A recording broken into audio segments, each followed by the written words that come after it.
So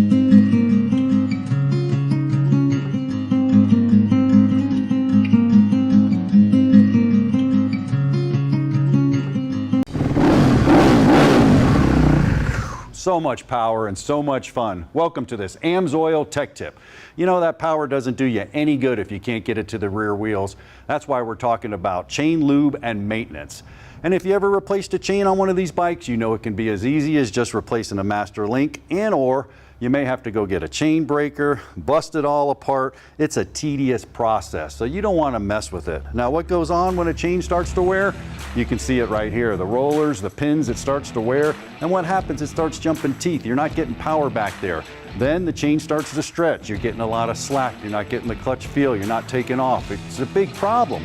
And Len, you ran this test. Tell me about it. That was a 200-mile test, 5 hours, and we compared many different chain lubes.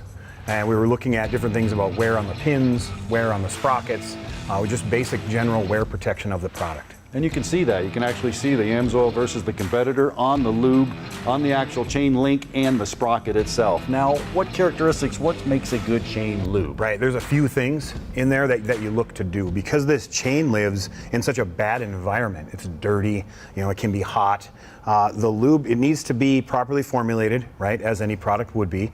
You've got anti-wear additive in there to keep the chain looking really nice. You've got some rust and corrosion protection in there because if you've ridden a dirt bike like I have, you're in the water with it sometimes. And then you want it to be sticky, but not too sticky that it attracts dirt. So it's a very fine balance. And those are the three things that we really were testing when we were running that test. Now, AMSOIL did just that. Now, to put it on, it was super easy. We just jacked up the bike, cleaned the chain, made sure it was clean, sprayed it on there. And like you said, that was the neat part. As we were spraying it on there, you can kind of see it stick to it. Let it dry for 15 minutes. Then it wasn't tacky anymore, so we wasn't picking up any dirt. So, awesome product. Exactly. Works as it's designed, proven by the testing.